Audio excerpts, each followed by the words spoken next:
Chairman जवानाने Pakistan Abdullah Hamid गुल साहब ने भी।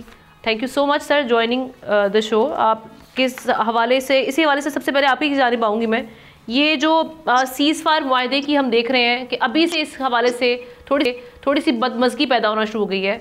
काबीना का जो इजलास है अब वो फ़िलहाल तो नहीं हो रहा इस हवाले से, नेतन्याहू की जो काबीना है उसमें हम देख रहे हैं इख्तलाफात भी पाए जा रहे हैं, तकसीम पाई जा रही है। इस मुआहदे की कामयाबी आप कितने चांसेस देख रहे हैं? बिस्मिल्लाहिर्रहमानिर्रहीम, बहुत शुक्रिया। देखें, जहाँ ये मुआहदा खुशाइन है वहीं इसमें तशवीश का आंसर जो है वो बहुत ज़्यादा है।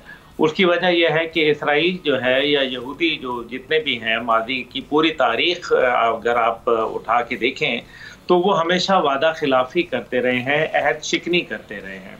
और अभी भी उन्होंने इस जो अभी एक मुआहदा हुआ जो बड़ा वाज़ेह नज़र आ रहा है कि इस टाइम पे अमेरिका का एक दबाव है इसराइल के ऊपर, क्योंकि इस टाइम पे इसराइल के ऊपर दबाव सिर्फ अमेरिका डाल सकता है। वैसे तो कोई भी मुल्क डाल सकता है, लेकिन क्योंकि अमेरिका की उनको सिफारती सपोर्ट आ जाती है, उनको दिफाई सपोर्ट आ जाती है, मुआशी सपोर्ट आ जाती है, जिसकी बुनियाद के ऊपर जो है वो इसराइल जो है वो दुनिया के अंदर दहशत गर्दी फैलाता रहता है।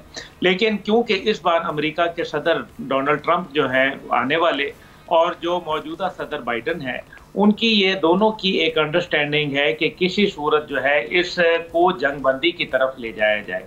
आपको याद है कि पहले भी डील ऑफ द सेंचुरी के लिए जो है जब करवाई थी तो उसमें डोनाल्ड ट्रंप जो थे वो उनका दौरे हुकूमत था, और डोनाल्ड ट्रंप जो है वो इसीलिए इस मुआहदे के अंदर दोनों फरीकैन यानी कि एक आने वाले सदर और एक मौजूदा सदर, दोनों के नुमाइंदगान वहाँ मौजूद हैं।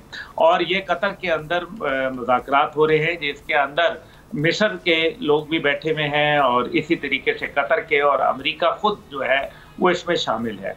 अब हमास के दरमियान ये मुआहदा करना, पहली बात यह है कि हमास को एक तो बात यह है कि अंडरस्टैंड कर लिया, उन्होंने तस्लीम कर लिया कि हमास एक ताकत है और हमास जो है ये ऐसे ही मुआहदा है जैसे अफ़गानिस्तान में अमेरिका कहता आया कि हम तो अफ़गानिस्तान से हुकूमत से बात करेंगे, तालिबान से नहीं करेंगे, लेकिन आखिरकार उनको अफ़गान तालिबान से बात करनी पड़ गई।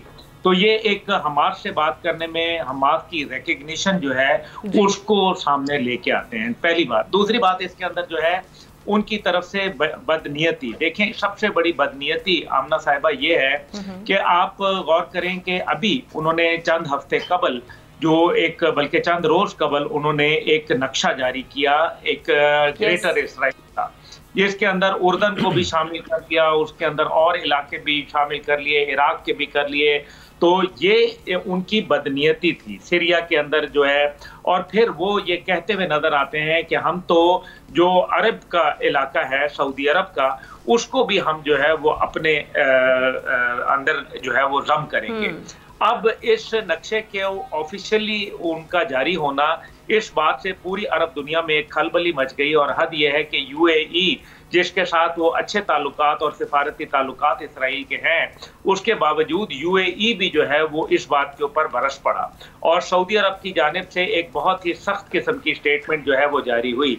इससे नजर ये आता है कि इसराइल के अज़ाइम जो हैं वो बड़े खतरनाक हैं।